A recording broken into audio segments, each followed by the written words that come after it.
नमस्कार, उत्तराखंड बुलेटिन देख रहे हैं आप और मैं हूं आपके साथ वक्ता दुबे। रुक करते हैं सबसे पहली खबर की तरफ। प्रधानमंत्री नरेंद्र मोदी की mega project Rishikesh Karnaprayag rail परियोजना के अंतर्गत बनाए जा रहे रेलवे स्टेशन बद्री केदार, गंगोत्री, यमुनोत्री के साथ राज्य के विख्यात मंदिरों की शक्ल में उत्तराखंड आने वाले यात्रियों को अपनी ओर आकर्षित करेंगे। ये जानकारी रेल विकास निगम के मुख्य परियोजना प्रबंधक अजीत कुमार यादव ने गुरुवार को RVNL के मुख्यालय में आयोजित पत्रकार वार्ता के दौरान देते हुए बताया कि ये परियोजना कुल 125 किलोमीटर लंबी होगी और जिसमें 12 स्टेशनों का निर्माण किया जाएगा, जिसकी लागत लगभग 16,000 करोड़ की है। उन्होंने बताया कि इस परियोजना में देश सहित विदेश की तकनीकी का इस्तेमाल किया गया है, जिसके अंतर्गत आज भी विदेशी वैज्ञानिकों की देखरेख में तेजी के साथ कार्य किया जा रहा है।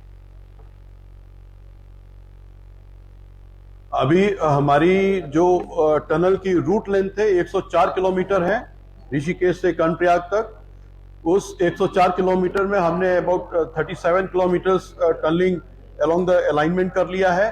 Total tunnelling scope, cross passage, added, main tunnel, escape tunnel जोड़कर 213 किलोमीटर होती है। उस 213 किलोमीटर में हमने 86 किलोमीटर की टनलिंग कंप्लीट कर ली है। हमने मरोड़ा विलेज में जब लैंडमार्क का थोड़ा मूवमेंट देखा था अक्टूबर 2021 में, तो उसी समय हमने अपनी डिजाइन स्कीम को और रेनफोर्स किया और स्ट्रॉन्गर बनाया। वहीं जोशीमठ के आपदा पीड़ित क्षेत्र का दौरा करने के बाद कांग्रेस प्रदेश प्रभारी देवेंद्र यादव और नेता प्रतिपक्ष यशपाल आर्य ने कर्णप्रयाग पहुंचकर बहुगुणा नगर के आपदा प्रभावित क्षेत्र का दौरा किया और पीड़ित लोगों से मुलाकात की। देवेंद्र यादव ने कहा कि कर्णप्रयाग की आपदा जोशीमठ से कम नहीं है, लेकिन सरकार ने पीड़ित लोगों की ठीक से मदद नहीं की जा रही। वर्ष 2021 से कर्णप्रयाग नगर पालिका का बहुगुणा नगर में भू धसाव से 50 से अधिक भवनों में दरारें आने से लोग खतरे में हैं। कांग्रेस के प्रदेश प्रभारी देवेंद्र यादव और नेता प्रतिपक्ष कांग्रेस प्रदेश अध्यक्ष ने कर्णप्रयाग के बहुगुणा नगर के आपदा प्रभावित क्षेत्र का दौरा किया और पीड़ित लोगों से मुलाकात भी की।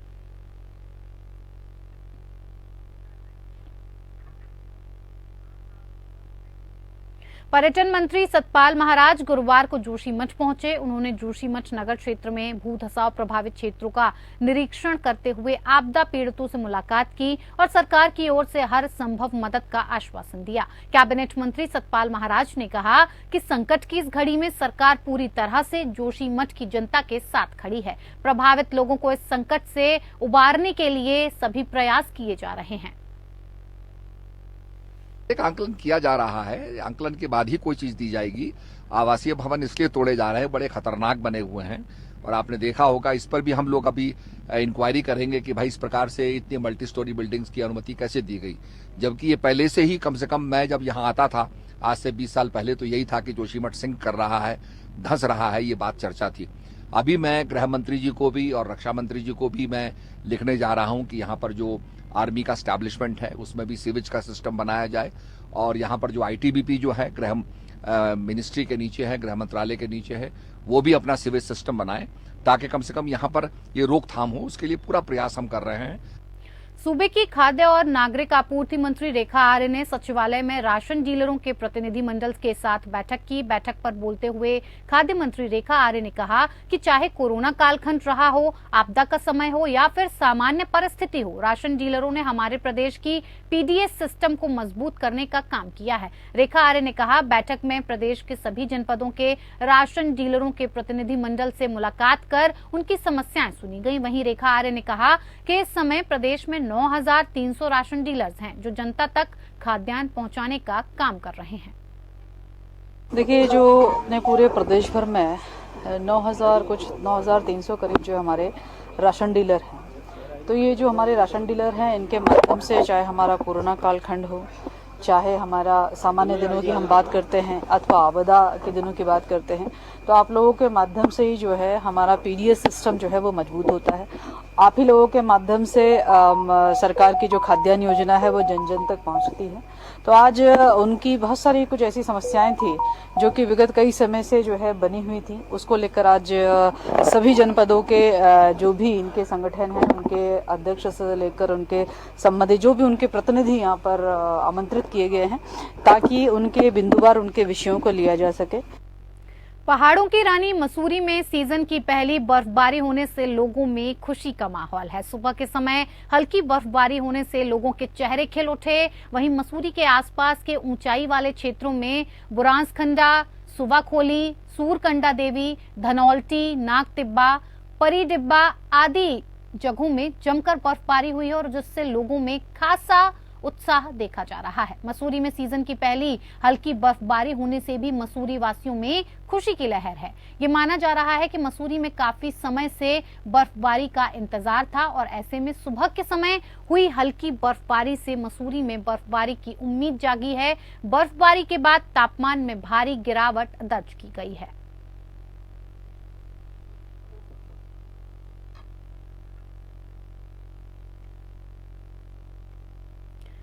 वहीं उत्तरकाशी के ऊंचाई वाले इलाकों में बर्फबारी बारिश शुरू हो गई है। वहीं ठंड का प्रकोप भी जारी हो गया है। लोगों के चेहरे भी खिल उठे हैं क्योंकि पूरा पहाड़ सफेद चादर की तरह लग रहा है। किसानों की फसल के लिए यहां सोने के रूप में माना जाता है। गंगोत्री, हर्षिल, रैथल, बारसू, कामर, यमुनोत्री, राडी टॉप में रात से ही बर्फबारी शुरू हो रखी है। काफी दिनों के इंतजार के बाद आखिरकार बर्फ गिर ही गई। बर्फ गिरने के बाद किसानों के साथ साथ पर्यटन से जुड़े व्यापारियों के बीच चेहरे भी खिल उठे क्योंकि बर्फ को देखने के लिए पर्यटन पहाड़ की ओर रुख कर रहे हैं।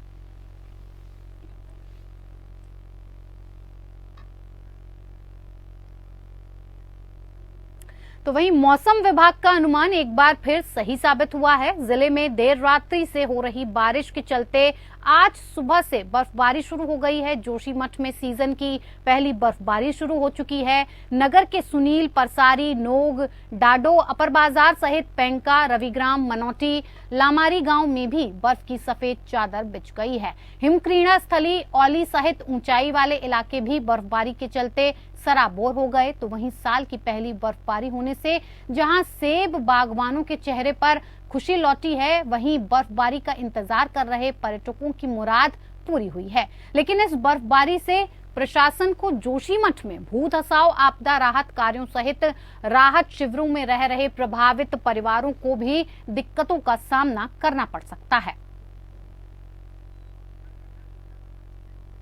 इसी पर ज्यादा जानकारी के साथ संदीप हमारे साथ जुड़े हुए हैं। संदीप, बर्फबारी से काफी लोगों के चेहरे पर खुशी देखने को मिल रही है, चाहे वो किसान हो या फिर पर्यटन हो। लेकिन दूसरी तरफ जो प्रशासन है जोशीमठ में भू धसाव की आपदा के लिए राहत कार्यों को लेकर, शिविरों में विस्थापन को लेकर कई कठिनाइयों का सामना करना पड़ रहा होगा। क्या कुछ पूरी जानकारी? आगे बता दें, आज बर्फबारी जोशीमठ एरिया सहित चमोली जिले की तमाम ऊंचाई वाले क्षेत्रों में बर्फबारी हुई है, जिसके कारण निचले स्थानों में लगातार ठंड बढ़ गई है। वहीं हम बात करें जोशीमठ की, तो जोशीमठ के क्षेत्र में लगातार बर्फबारी हो रही है। हालांकि अभी मौसम ठीक है, लेकिन बर्फबारी के चलते कहीं न कहीं जो वहाँ पर राहत और बचाव कार्य चल रहा था, अगर लगातार हिमपात होता तो कहीं न कहीं प्रभावित होने की संभावना है।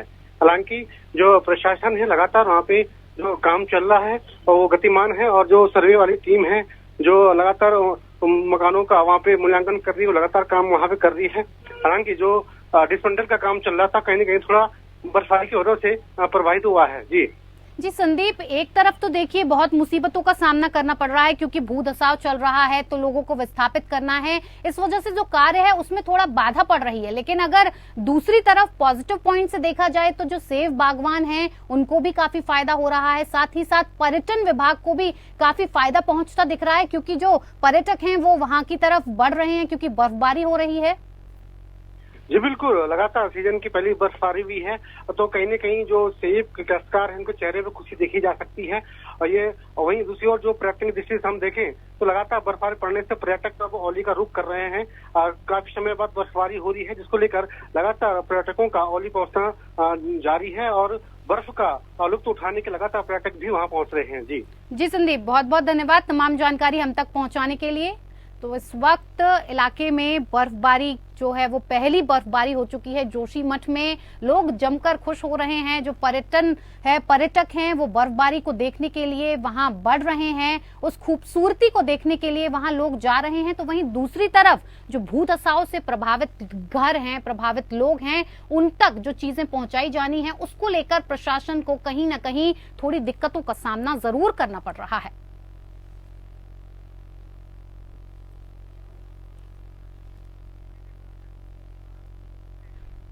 तो वहीं चार धाम की रक्षक मां धारी देवी की मूर्ति जल्द अपने नए मंदिर में स्थापित होने जा रही है और उसको लेकर मंदिर प्रशासन और जिला प्रशासन ने तैयारियां शुरू कर दी हैं और उसके लिए धारी देवी मंदिर का नए सिरे से रंग रोगन किया जा रहा है। साथ ही टूटी फूटी जगहों को भी ठीक किया जा रहा है। 22 जनवरी से नवनिर्मित मंदिर में धारी देवी के नाम से पाठ शुरू कर दिया जाएगा, जबकि मंदिर में मूर्ति 28 जनवरी को शिफ्ट की जाएगी और आखिरकार लंबे इंतजार के बाद धारी देवी की मूर्ति नवनिर्मित मंदिर में विराजमान होगी। मंदिर के पुजारी ने शिफ्टिंग के लिए 28 जनवरी का दिन तय किया है। पुजारी न्यास ने क्षेत्रीय विधायक और कैबिनेट मंत्री डॉक्टर धन सिंह रावत को भी कार्यक्रम में शिरकत करने का न्योता दिया है।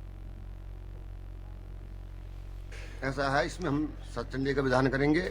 सबसे पहले जगह का शुद्धिकरण किया जाएगा और 21 ब्राह्मणों के द्वारा यहाँ पाठ किया जाएगा, पूजन किया जाएगा। 24 तारीख से हमारा सतचंडी का पाठ शुरू होगा। हालांकि 22 तारीख से ही प्रक्रिया शुरू हो जाएगी, लेकिन 24 तारीख से जो है बसंत पंचमी जो आती है, बसंत पंचमी दिन से हम लोग जो है सतचंडी का आयोजन करेंगे और ठीक अष्टमी को शनिवार को 28 तारीख को देवी को सुबह शुभ मुहूर्त में जो है स्थिर लगन में माँ को यहाँ विराजमान किया जाएगा। तैयारी आप देख रहे होंगे कि जैसे कि पूरा रंग रोगन वगैरह सब खराब हो गया था, ये टाइलें सब काली हो गई थी। इसमें जो हमारे पुजारी न्यास को जो भक्त लोग दान करते हैं, उन्हीं के दान से 10-15 लाख रुपए हमने यहाँ लगाए हैं और बड़े भव्य तरीके से हम जो है इसका आयोजन करेंगे। ग्राम पंचायत स्तर पर पंचायत राज विभाग और ग्रामीण विकास विभाग के एकीकरण के विरोध में पंचायती राज विभाग के कर्मचारियों ने अपना अनिश्चितकालीन कार्य बहिष्कार शुरू कर दिया है, जिसके चलते परिवार रजिस्टर, जन्म मृत्यु पंजीकरण, राशन कार्ड से संबंधित सभी कार्य पूरी तरह से बाधित हो गए हैं। जनपद पौड़ी के कोट ब्लॉक के कर्मचारी भी कार्य बहिष्कार पर चले गए हैं। यहाँ पर कर्मचारियों ने बीडीओ के माध्यम से सीएम को ज्ञापन भेजकर उनकी समस्या का समाधान करने की मांग उठाई है। हड़ताली कर्मी विजय कापरवान ने कहा कि शासन ने जिस तरह से पंचायत राज विभाग और ग्रामीण विकास विभाग के एकीकरण की बात की जा रही है। पंचायतों में जो है एक तो वृद्धावस्था पेंशन हुई, ठीक है, और अन्य विकास कार्य जैसे कि प्रधान ग्राम पंचायत करवाते हैं, इनके ज्वाइंट अकाउंट हैं और इनका जो डोंगल लगता है, ये सारे काम हमारे बंद हो चुके हैं और इससे जो है क्षेत्रीय जनता को भी परेशानी हो रही है। फिलहाल अभी ऐसा कुछ है नहीं, न वैकल्पिक व्यवस्था के लिए शासन से कोई आदेश भी पारित नहीं हुए हैं और जैसे होंगे तो उस हिसाब से हम उनकी वैकल्पिक व्यवस्था की व्यवस्था करेंगे।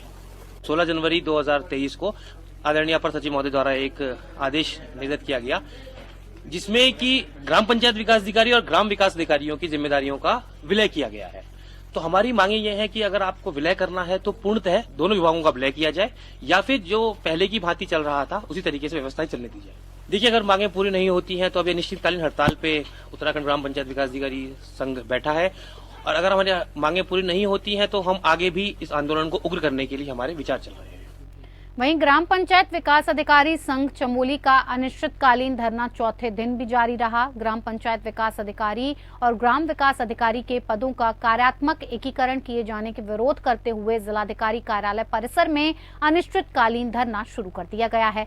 संगठन के जिला महामंत्री विपिन सेमवाल का कहना है कि शासन की ओर से आदेश जारी कर ग्राम पंचायत विकास अधिकारी और ग्राम विकास अधिकारी के पदों का कार्यात्मक एकीकरण किया गया है, जो कि उनके संगठन को मान्य नहीं है। आगे यही है कि या तो हमारा जो पंचायती राज विभाग है उसका या तो पूर्णतः विलय कर दीजिए ग्राम्य विकास के साथ, या फिर ये हमें फंक्शनल मर्जर जो है वो नहीं चाहिए, क्योंकि हमारे काम जो हम नए हैं, हम भी जो आए हैं तो हमने भी इन चीज़ों को नहीं सीखा, तो इन चीज़ों में भी हमें काफ़ी वक्त लग सकता है। इन चीज़ों के जो हमारे कार्य हैं वो बाधित हो सकते हैं, तो हम ये नहीं चाहते। हम चाहते हैं जो पूर्णतः जो चल रहा है पहले से वही अभी भी चलता रहे और या फिर हमें वही चाहिए, पूर्णतः विलय चाहिए एक दोनों विभागों का। हमारी मांग यही है कि जो फंक्शनल मर्जर का आदेश शासन के द्वारा किया गया है और जो लोगों को भ्रमित किया जा रहा है कि ये जनहित में आदेश किया गया है, तो हमारा पूर्ण रूप से विरोध है कि ये फंक्शनल मर्जर के रूप में जो भ्रम फैलाया जा रहा है इसको बंद किया जाए, ये आदेश निरस्त किए जाएं और पूर्ववत जो पंचायती राज संस्थाएं कार्य करती रही है उनको आगे बढ़ाया जाए और पंचायती राज को मजबूत किया जाए, न कि अन्य जो भ्रम फैला के अन्य विभागों का अतिक्रमण ग्राम पंचायतों में हो रहा है। और पंचायती राज विभाग को ये समाप्त करने की एक साजिश है जिसका हम घोर विरोध करते हैं और जब तक हमारी ये मांगें पूरी नहीं होगी तब तक हमारा धरना प्रदर्शन जारी रहेगा। वहीं उत्तराखंड को यूं तो पर्यटन नगरी देवभूमि के रूप में देश विदेश में जाना जाता है और देश विदेश से सैलानी यहां के मौसम का मजा लेने आते हैं, लेकिन इंसानों के साथ ही यहां का मौसम विदेशी पक्षियों को भी खूब भाता है। इन दिनों तराई पश्चिम डिवीजन रामनगर की रेंज पर पतरामपुर में स्थित तुमाड़िया डैम में प्रवासी पक्षियों ने अपना डेरा जमाया हुआ है और ये प्रवासी पक्षी कई हजारों किलोमीटर का सफर तय करके हर वर्ष साइबेरिया से तुमड़िया डैम पहुंचते हैं और ये प्रवासी पक्षी तुमड़िया डैम में लगभग मार्च के महीने तक रहते हैं, उसके बाद अपने वतन वापस लौट जाते हैं।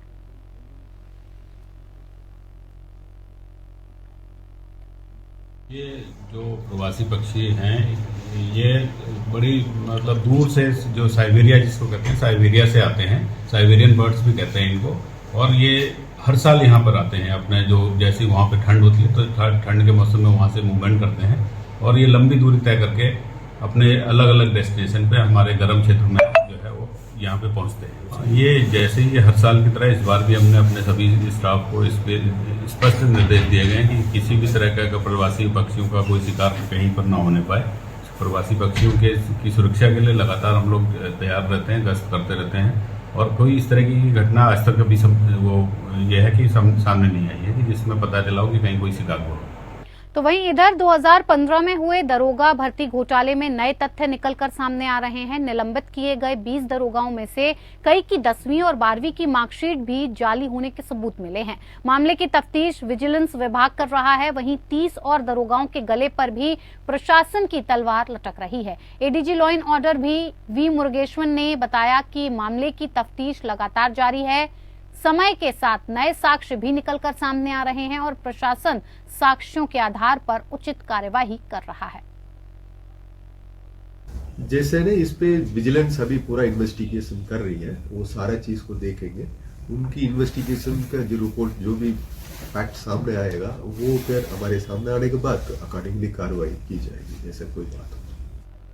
हरिद्वार में प्रशासन ने ध्वनि प्रदूषण करने वाले 7 मस्जिदों पर जुर्माना ठोका है। पथरी थाना क्षेत्र के कई गांवों के मस्जिदों को अजान के लिए लगे लाउडस्पीकरों को सीमित आवाज में बजाने की चेतावनी दी गई थी, लेकिन लाउडस्पीकर की आवाज कम नहीं होने पर पथरी थाना पुलिस और प्रदूषण नियंत्रण बोर्ड की रिपोर्ट पर एसडीएम पूरन सिंह राणा ने 7 मस्जिदों पर 5-5 हजार का जुर्माना ठोका है। वहीं 2 मस्जिदों को ध्वनि प्रदूषण करने पर चेतावनी दी गई है। प्रशासन की कार्रवाई पर मुस्लिम धर्मगुरु सवाल उठा रहे हैं।